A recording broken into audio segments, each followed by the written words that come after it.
Hello, my name is Xander from Tarrytown. Welcome to your Sunset Trail 331BH. I'm just going to start this up front with your front power tongue jack here. You're going to have a light just in case you do need to hook up at night. And you have your up and down arrow, well not arrow, but motor for your power tongue jack. Right behind here is going to be your little manual override. So if you peel this little tab up, insert, I believe it's a 3/4 inch bit. You can go ahead and then crank this up or down manually. Worst case if this ever electrically goes out. Now I'm going to move this up here, wrapped up. So moving to your propane tanks, you're going to have your 2 and then your regulator switch in the back. This regulator switch is going to choose which propane tank you do take it from. So if it's pointing to the right, it's going to take this propane tank. Move it to the left, it's going to be taking this propane tank. And then right behind it, it's going to be very hard to see right now, but it has that little clear tab there and it shows red. That will turn clear when there's propane going through it. So it pretty much tells you when it's time to change it or swap it over. And then right back here would be where your battery would be, and that's your battery disconnect. So for your battery disconnect, there's 3 settings: power on, power off, and remove cover. It's pretty self-explanatory. All it does is disconnect and engage the battery to the inside of the camper here. Moving on to this side, this is going to be all of your water connections. So you have your city water connection. That's going to be the main campground hose that you plug in here. It's going to be your main water source. You just pop that open, insert the hose, and that's going to shoot water directly to your lines. If you're out in the middle of nowhere and you need water with you, you would fill this up beforehand, take this water into the camp with you, and then that will then be portable water that you will need to turn on your water pump for and draw water from this tank and push it through your lines. This right here is going, well, you have 2 actually, but they're black tank flushes. So for your black tank flush, all you do is when you open your black tank, you let it completely drain out. This is going to be pretty self-explanatory. It flushes out your black tank for you. So I'll explain that more in depth when we get over to it. Otherwise, right down here is going to be your fresh tank drain. That little white pull tab there. Just go ahead, pull it, and then it's going to drain.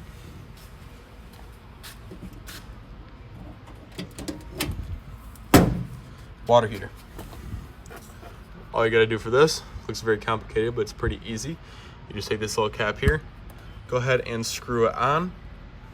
And then when that's on very tight, I only put it on there just for more of like a visual aspect than anything. But once it's on there nice and tight, go to the inside of your camper and turn on the hot side of your faucet.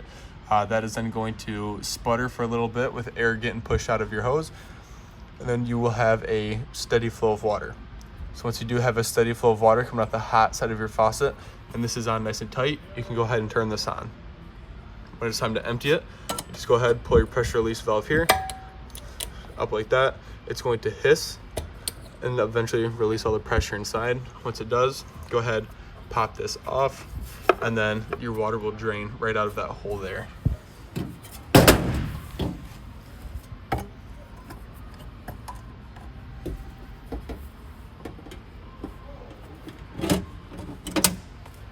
This right here is going to be your furnace exhaust. When your furnace is on, all the extra heat is going to be kicking out of here. So when you have little kids or animals running around, just be careful and be mindful of them with this heater exhaust there. Just down here is going to be your sewer system. So it's kind of hard to see because there's no lights, but you are going to have 1 gray tank and 1 black tank right here. Your gray tank is going to be for shower and sink water, so like your wastewater, and this is going to be your sewage. So for your black tank, that's why you have a black tank flush, is because this is going to be for your toilet. So there's going to be toilet paper and of course others that are going to get stuck inside of your tank. That's why they offer you that flush, to make sure that everything flows and cleans itself off nice and easy.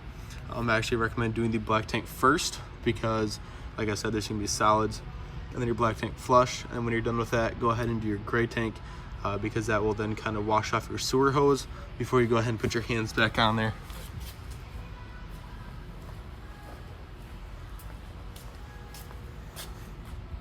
And then here's your other gray tank and black tank. Except for this one, your gray tank is going to be on your left and your black tank is going to be on the right. And then there's another gray tank pull back there as well.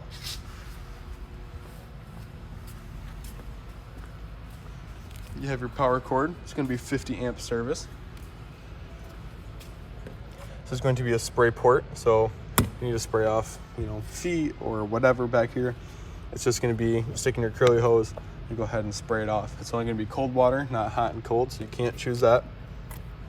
Inside here, I don't have the key on me right now, but this is where your cable and satellite inputs are going to be. So if your campground offers cable, it would be plugging right inside of here. And then for your outside kitchen area, the only thing you really need to know about is for your little stove top here. That comes with an LP hose. You can kind of see it in there. Well, anyway, you have an LP hose in there, and that's going to connect right inside of there. And then once that does, that's what connects your propane to your grill, so you can, of course, light it. And then for your stabilizer jacks, you're just going to hold extend until they just hit the ground. Sometimes they'll go uneven, but as soon as one hits, the other one will hit as well.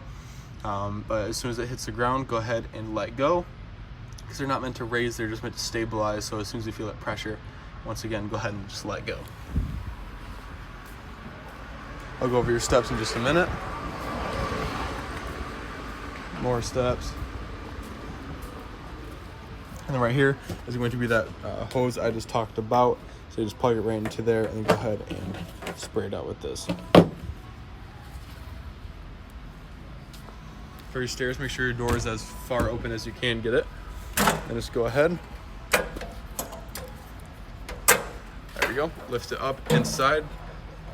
Make sure that these little pieces here move. So you can kind of see how that moves, it works there. And it's all by twisting this. So whether you put it back in or take it out, just twist it before you do so. And then if you need to adjust the legs at any point, you just press that button in and move them up and down.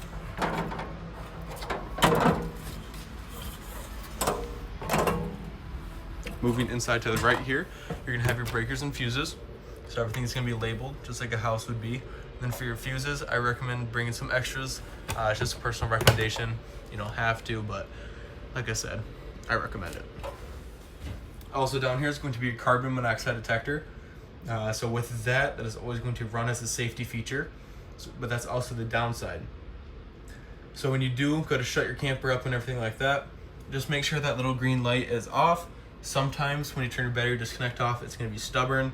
So absolute worst case, just take the negative end off of your battery and then that will finally die. Right here, thermostat. So you just press this little button here and switch between them. Fan settings, cool settings, and then heat. And of course temperature up and down there. Right here is going to be your main power panel. So this is going to tell you your battery, fresh tank, and then all of your black and grays as well. Water pump. So you'll need to flick that on when you work your fresh tank. 2 elements to your water heater, gas and electric. Tank heaters. So for your tank heater, all you need to do is just flick that switch, and that's going to pretty much just warm your tanks. So if you're camping in cooler weather, it's not going to freeze on you. You have lights, lights, lights, lights. So whether that's awning light, inside lights, auxiliaries, that's all going to be right there. And you have all of your slides, 1, 2, and 3. So 1 is going to be main slide. Slide 2. Back one. And then slide 3. Oh, right behind me.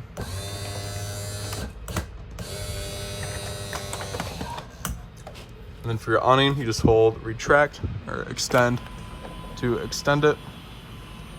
And then of course retract to retract it. But you're gonna wanna look for 2 things when you extend it, because it's not gonna stop on its own. It's gonna be the flap of the awning and then the gray bar it's sitting on underneath it.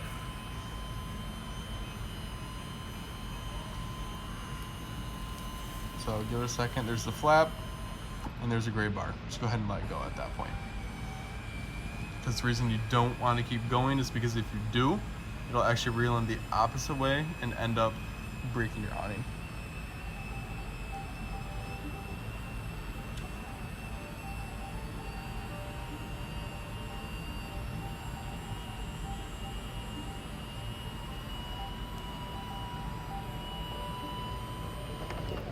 Just like that. And of course, a little pantry or storage there. Moving on to the right here, the main 3 things for your bathroom I want to go over is all on your toilet. So it's a foot flush. Press on with your foot. It's going to flush. And you're going to need RV grade toilet paper and toilet solution. The toilet paper is going to help break down easier, just make sure everything flows and nice and easy. And then your solution is going to help break down solids and smells. So once again, it flows nice and easy, breaks everything down. Just make sure your black tank, once again, doesn't clog and it just flushes. Otherwise, there's not a whole lot in here. The one thing I do want to talk about is your mounting bracket location. You have your TV inputs up top, and then of course your location there. Moving on to the kitchen area, you're going to have your keys. Gray is going to be for your main doors and baggage doors, and then this little silver one is going to be for your cable and satellite input box in the back. Microwave, pretty self-explanatory. Light, fan. And to light these, you just turn the lights on, press in, turn to release the gas to the little pilot symbol there.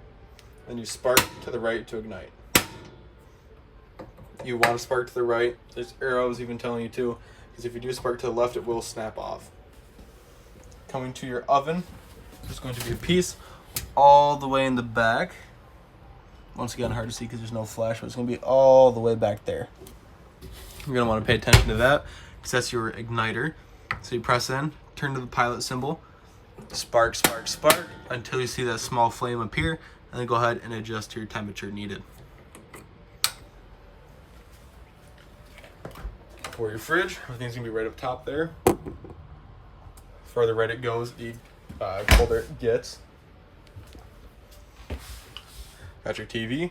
It's a Connex, so this also doubles as a radio, so you can go ahead and play around with this. You get your power, source buttons, pair, channel switch, pause, play, and volume. And then down here for your, what can I think of the name? Space heater. You just tap to turn on. Lights, dimness, and then this far right one is going to be your temperature, which is going to be up on the top right there. You can see it moving up and down. On the right is power. And then you of course have your back bathroom. Same three things: foot flush, toilet paper, solution. And then you just have your back little area here. You'd also have your mounting location, or the bracket location, and then your input and 110s here. And then for your bunk, all you do is of course pop it on both sides and go ahead and lay it down. If I can do this with one hand. There we go. And then last thing I want to talk about is for your AC. What most people do is when they get to a campground, they're just going to open these up because, you know, the camper's going to be hot from traveling all day. And then it's going to dump straight out the bottom here, get air moving, start to cool it down. And then when it's time to actually, you know, settle down, you have everything in, doors closed, go ahead, close both of these. And since it's ducted, it'll then start to flow out the little circles in the ceiling. So that has been your brief orientation. Now, when you come to pick up your unit, please write down a list of questions or concerns you have, and I can try to get those answered for you. Otherwise, feel free to email me back. But besides that, congratulations, and I hope you enjoy.